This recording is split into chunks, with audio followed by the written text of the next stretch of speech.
The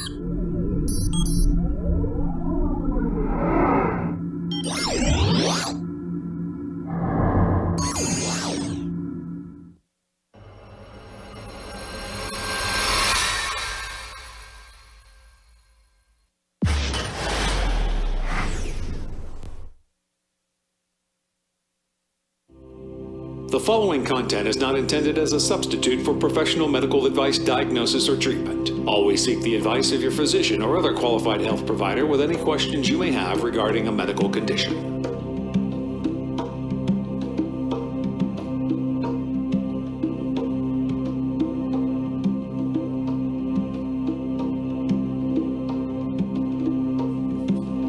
Hello, everyone. My name is Marina Sprocki-Spriggs, and I'm the host of Always Another Way podcast. I have a master's in professional counseling, and I'm the IPPY Award-winning author of Stop Looking for a Husband, Find the Love of Your Life, and Nasty Divorce, A Kid's Eye View.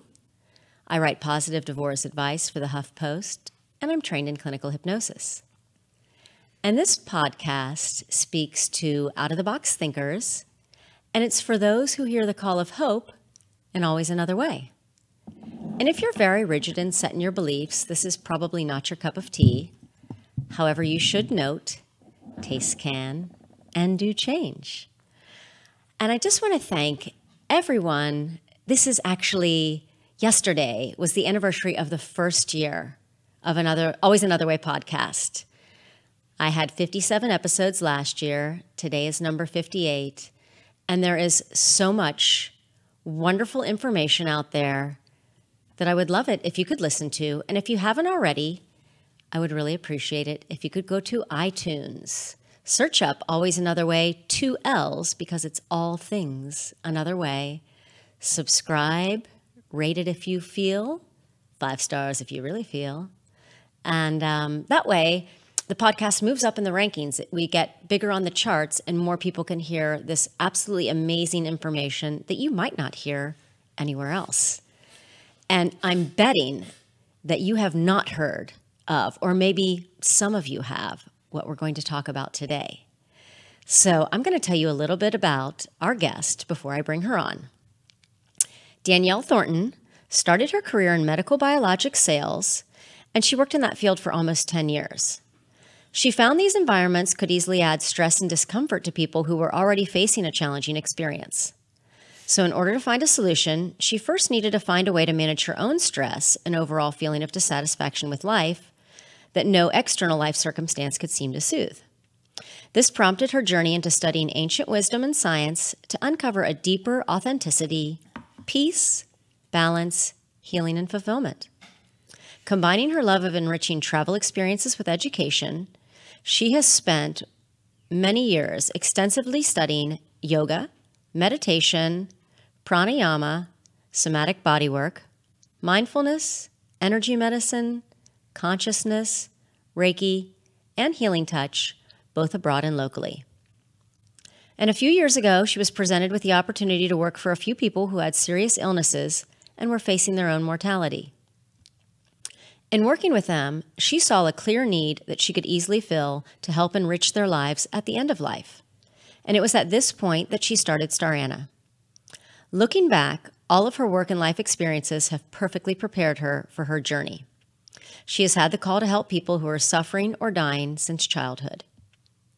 It's her mission to ultimately improve the quality of life and health of her clients, even if they only have 1 day, minute, or second left on this earth.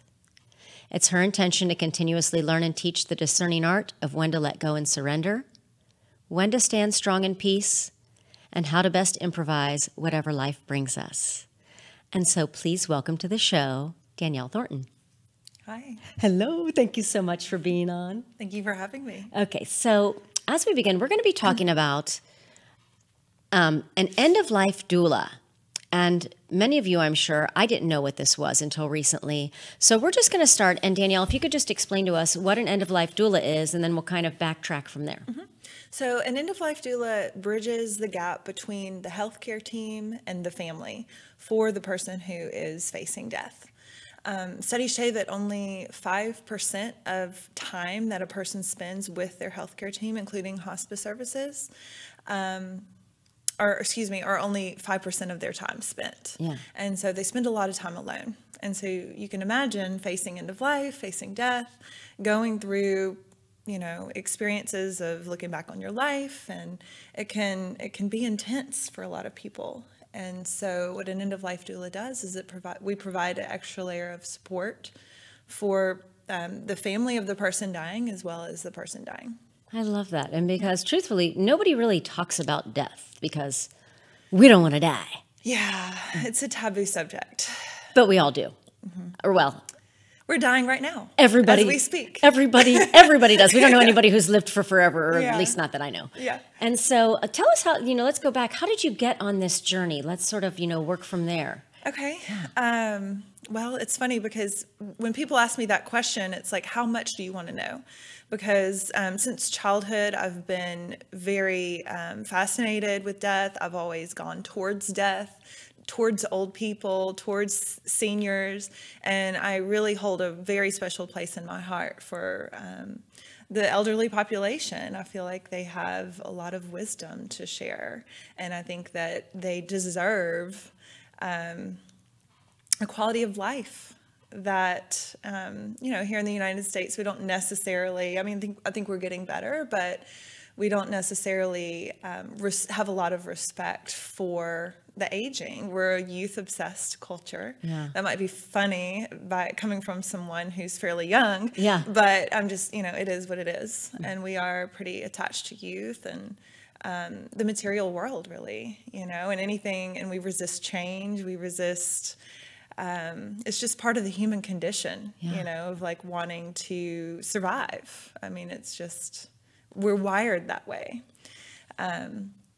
So I got into it, when I was in wound care biologic sales, I was going into nursing homes on a regular basis. I was going into the VA. I was around people who were either on hospice or tremendously suffering, really, just going through really difficult time, physical suffering, emotional suffering, PTSD, all of the things that you might imagine that someone might come across in those settings. Yeah.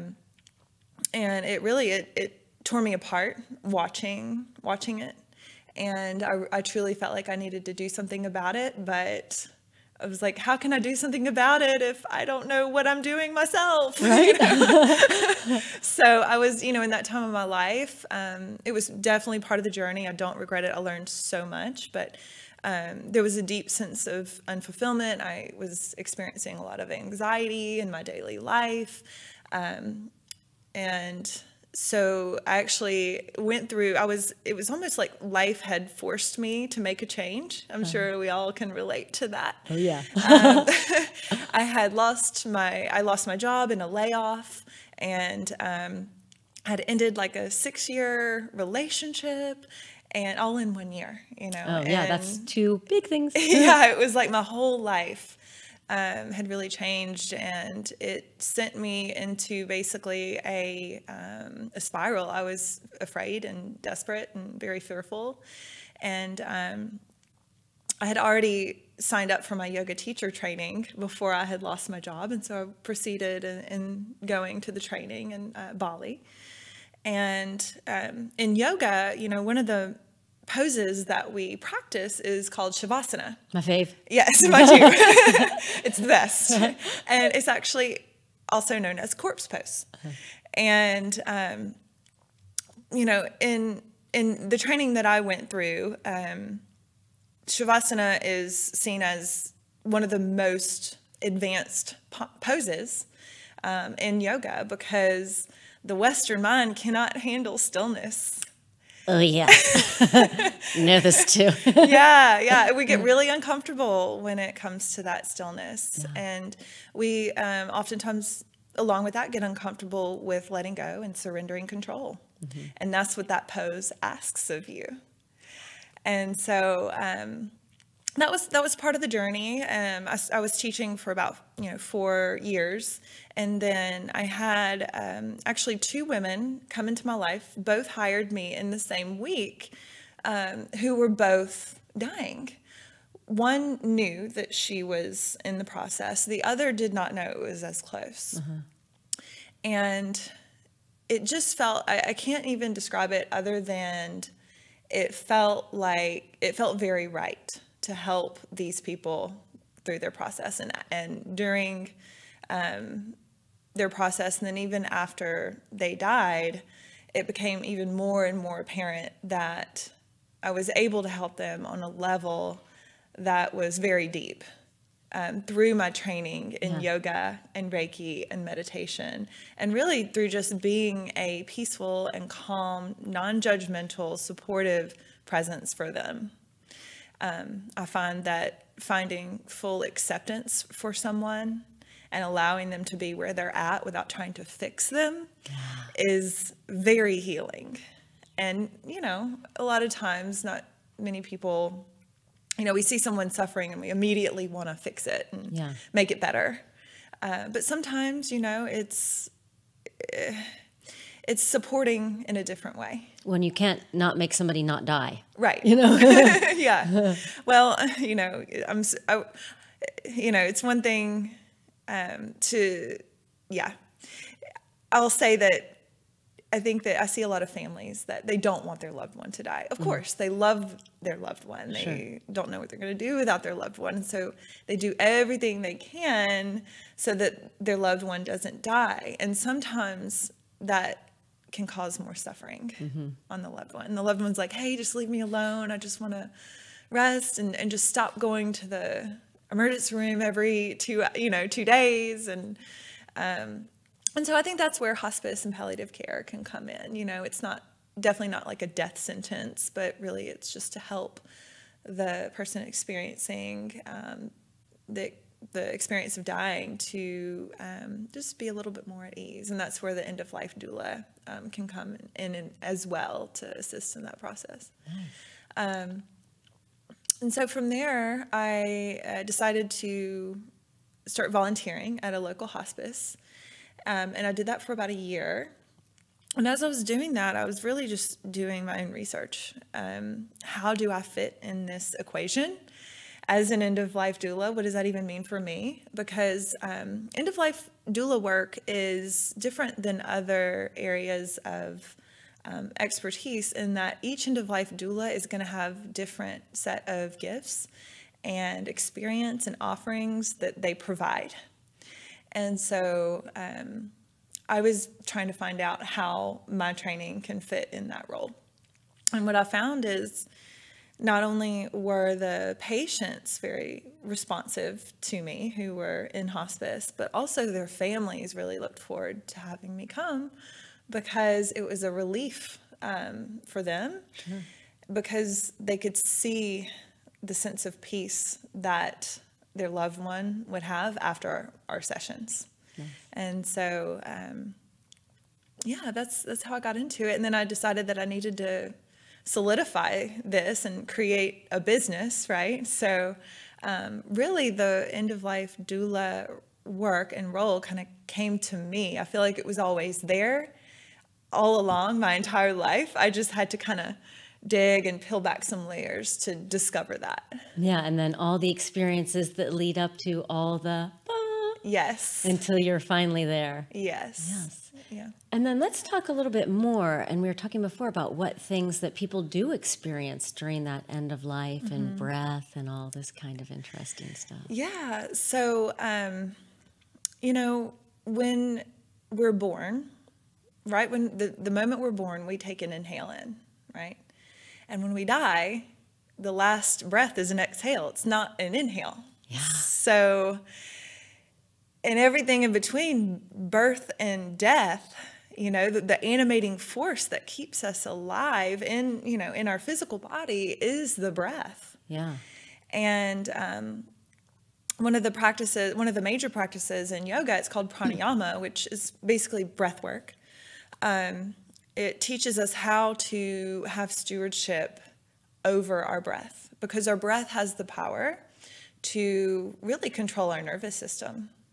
And it has the power to either get us into overdrive, into that fight or flight side of the nervous system where we're anxious and we're stressed and we're fighting, or we can come into that other side of the nervous system, which is known as the parasympathetic, And that's when we're able to rest and digest and surrender and let go and be calm.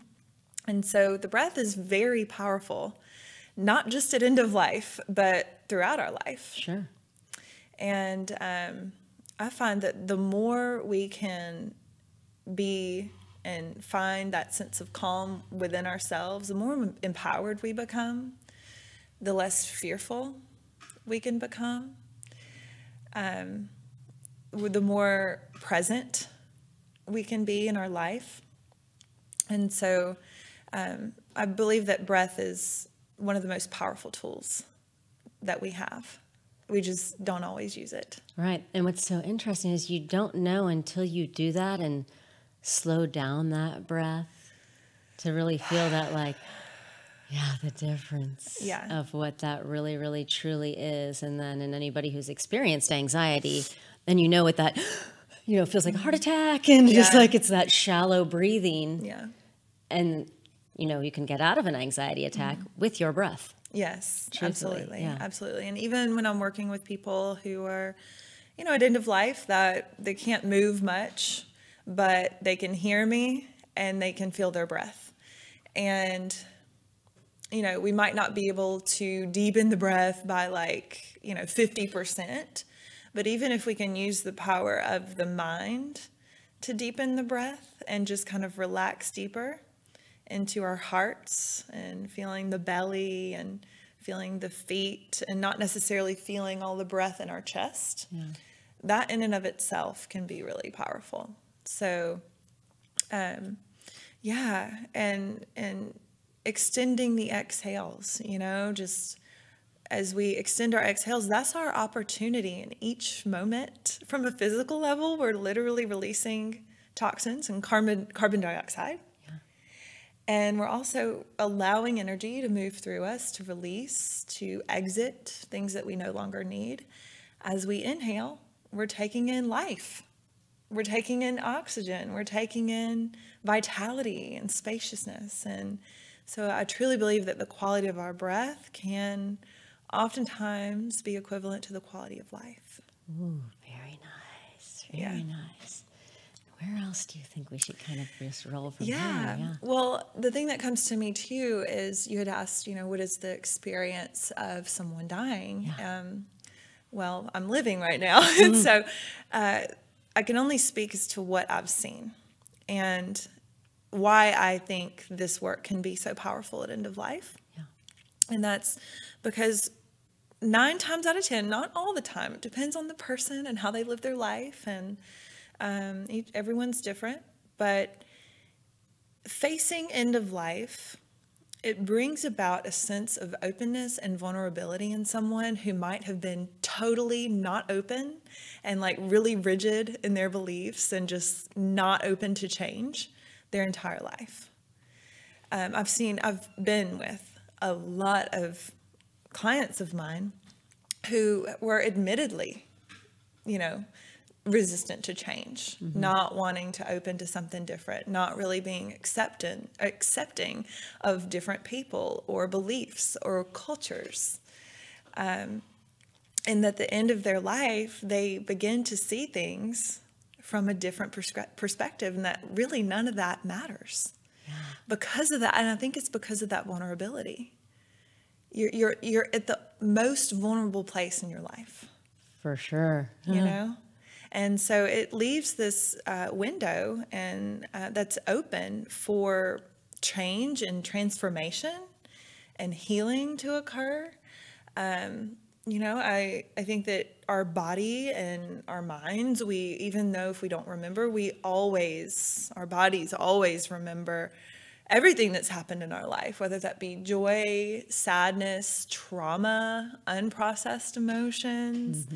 And I find that also at end of life, it's a beautiful opportunity to assist people in processing what's unprocessed. And what a real gift that has to be to just, and I think too, just generationally, it was a stuffed emotion. Don't show feelings for a lot of people and keep it stuffed too with that that maybe have led people in their lives to not talk to family members or have grudges that they hold long, or just do things, do bad things and then feel shame and don't ask for forgiveness or seek to make change. And then, and I was just thinking as you were talking about that with people, do you find that when they get to that point where this vulnerability opens up and they can see things differently, what change do you see in them? And does that help them just, open that door to go? Absolutely. The change that I see in people that have these sorts of experiences, who are open enough to let the light in, so to speak, and to forgive themselves and to forgive others and to learn to love more deeply. I'll give you an example. So there was this one man, and he was like one of my first clients. And I first met him, and he wasn't really open to working with me. He was like, I have my medical team. I don't really need any other help. I got my, all this, my pain meds and everything, right? Nothing wrong with pain meds, but he didn't think that he could benefit from my help. And so he was pretty closed off, and, basically admitted to me that he was closed and that he has made peace with the fact that the material world and making money his whole life is what his life was about. And nothing wrong with making money, right? I'm not hating on that. But, when that becomes the whole object of your life, it can be a bit empty. Yeah. And so I went back the next week, and he was a little bit more open to working with me, and we started doing some breathing. I started working with him on Reiki and kind of working with, and for those of you who aren't familiar with Reiki, it's a Japanese form of energy healing. It helps to bring healing and balance to the subtle body. And so anyway, he became more open. And he all of a sudden, is saying that he's never felt this way. Feels like he's floating on a cloud, and his pain is free. He feels free. And he starts crying. And he said it was like the first time that he's cried in who knows however many years. Right, I bet. Right. And then I worked with him for, I believe it was maybe about a month before he died. But the thing that was so profound was that as his body was dying, and as he was becoming more and more thin, he was looking more and more sick, his spirit and the light in his eyes became more and more well. Wow. And he was bright. And the last time I saw him before he passed, he was crying again because of all of the grace and love that he felt in that time of his life that he had never felt in his life before. Wow. And true joy that was coming from inside. And a whole lifetime of, how old was he? He was, I don't know exactly, but I think he was like in his late 60s. Yeah, so 60 some years of stuffing and holding, but to have that experience of just in a month's time, and maybe did you see him like 4 times? I saw him maybe 4 or 5 times. 4 or 5 times to make that much of a life shift. Yeah. Wow. That is a gift and a half. Yeah, it's pretty amazing. Yeah. And not every single person I work with is going to be that open, it might not be that drastic, but sometimes it really is. And I try to meet people with where they're at. I don't try to force anything on anyone, or, if they're open, I'll walk through the door and work with them. And then they open the door a little more and I work with them a little more, But yeah, it was that, and among many others were just, I've experienced so many profound experience just second-handedly through watching people through their process, that I feel like the people I work with are just continuously teaching me more and more and more. And I just, I feel so grateful to just be in that position to witness it. Yeah. I bet. And what else do you think people need to know about all of this end-of-life doula, dying, and things that you do? Yeah. Too? So the work that I do, I don't just work with people who are dying or in hospice. My whole business is for healing support for people who are going through major life transitions. And so I believe that every single life change can be like a dress rehearsal for death, you know? And so I work with people who are going through divorce. I've working with people who have serious illness and they're fighting for their life, you know? They're getting treatments and trying to get past the disease that they have. And yeah, just anyone even people who are trying to evolve and grow spiritually, that's a change, you know, that requires a sense of letting go. You don't have to wait to die to have a mental shift. You do not have to wait to die to have a mental shift, although death can be a very powerful place to do that. But, you know, the way I think about it is, why wait until the very end of life to learn how to move through change? Because life is change with more grace and ease. Yeah. Because it's possible.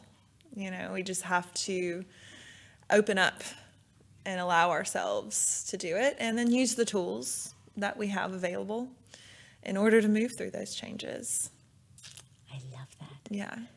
And then now well, what else do we want to say about that? Maybe we could move into, Let's see what you got in your notes there. Let me see. I have it in here. I just love all this work that you do. And just a side note while she's looking. So I've been to, Danielle does stretch and Reiki classes at the Refuge Meditation Studio in Fair Park, Dallas. And that's where I first met her. And I just like to say she's magic, because she is. But the amazing, and you have to pre-sign for these classes. That's what a hot ticket she is. But just what you feel in this 1 hour class, and everybody's on their own journey of what they're doing, even if it's just to, you know, relax and get an hour of just like letting the body rest, but absolutely amazing. Thank you. Amazing. I love teaching that class. You're so good. Thank you. But I guess the other part of what I wanted to, I guess the last thing to talk about really is, I just want to encourage everyone to allow themselves to practice the art of letting go in each moment. And really that's the practice of presence too, you know, and like being here and now. A lot of times our mind is stuck in the past or projecting into the future. Either one causes depression or anxiety. It takes us out of connection to ourselves, to the person we're with, to the world around us. And it's in those moments of connection and true presence with ourselves. It starts right there, right? Yeah. That we're really able to deepen into the richness of what life has to offer. So I think that's where some of these, you know, if you have a meditation class or any kind of class that resonates with you, I'm going to encourage you to explore that. Mindfulness. There's a whole movement right now, you know, a lot of things happening. And so I want to encourage you, if you feel the call, to explore it. Yeah. And get out of the comfort zone. And yeah. So what do you do personally? So something life hits you with a little something. What do you do to kind of get yourself back into that letting go present moment? Yeah, I have a whole bunch of things that I'll do. One of the things that first hits me is grounding my energy. I'll go outside and just walk in my backyard barefoot, feel the sunshine on my face, and really just connect my feet into the earth, or I'll lie down and just allow my body to be fully supported by the ground underneath me. Because if you think about it, when we're going through a shift or a big change, it literally feels like the ground underneath you is no longer there. You're kind of free falling. You're like, where's my ground, right? Yeah. And so that's normal. But what we can do is we can connect to that sense of steadiness that's always there underneath us. And with that, we deepen our faith and deepen our trust. That there is stability there, although things might not feel stable right now. Right. And then also surrendering into the unknown. As you know, as I go through change in my life, it's like letting go of old patterns of unhealthy habits or ways of thinking or ways of being. You know, it's that process of letting go. I think that for me, the hardest thing about the process of letting go is like, oh, but I don't know what's around the corner. I can't see. I don't know what's next, you know? So I find that's where... This is so comfortable. This yes. thing I've been doing. This unhealthy habit is so comfortable. And I'm just going to cling to that, you know?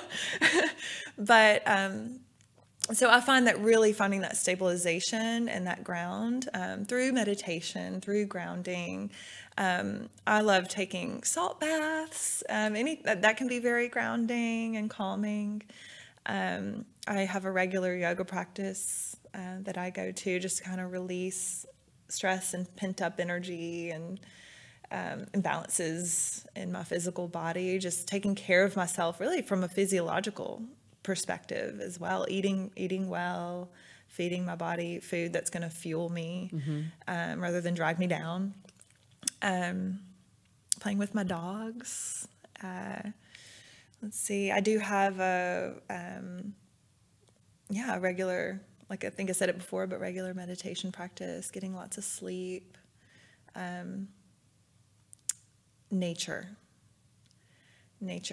And lots of science on grounding too and connecting with the earth. Yes, a lot of science on that. It's not just some kind of woo-woo, you know, out there practice. It's a real thing. Yeah, real thing. Yeah. So those are the things that I can think of right now. I like to go to King Spa as well. That's one of my favorite places, and just lie in the water and go into all the hot rooms and sweat out toxins and things like that. I like that place too. Yeah. So now if anybody is looking to find you, where can we, I know you're definitely at the Refuge Meditation. Where else are you? How can they find you? Your website? And we're going to put it all in the show notes too, so you'll have access. You can find everything and anything about Danielle that you want. So, my website, www.starana.com. I was mispronouncing that, sorry. Oh, it's okay. And my email is Danielle, DANIELLE @starana.com. And we'll also be, I'm not sure it's been released yet, but Rachel and I at the Refuge are going to team up to do a series of healing transitions and meditation workshops. Nice. It'll be once a month, January through April, and the dates will be released soon. So, yeah, that's one that you would need to sign up for ahead of time as well, just to make sure that we don't get too overboard, because we can't. It's only two of us. Spots. Yeah, there's only two of us working, so yeah. And we like for it to be intimate. Awesome. Yeah. Well, I want to thank you just so very much for just being on the show. You are really just a true gift and just such a wonderful person. Thank you. And it's really, you know, thinking about death, and I think about it in the ways of, well, and I don't want to die, but like the things I want to do, you know, to accomplish and be, that kind of keeps for myself personally. Helps me with that fear of change, is what if I die and I don't change? And then this is where I'm at. That's how I kind of motivate myself. But to know that that scary thing that we are all going to go through, that you can have just this extraordinary amount of healing and peace and change, is just wow. It's available for everyone. For everyone. Yeah. And a lot of these things, and just the grounding and the breathing and things, you can just do right now. You don't need anybody but yourself. And in another way fashion, like with this and everything else, until you try it, you don't really know. And none of these things will hurt you. So you can try them, and if it's not your deal, it's not your deal. But I bet you will find that when you open yourself up to special healing things and things that Danielle offers, that you will find a space that you never even imagined before, and you'll feel things that you've never felt before, and they're all going to be good. So thank you so very much for being on the show and sharing your gifts with everybody.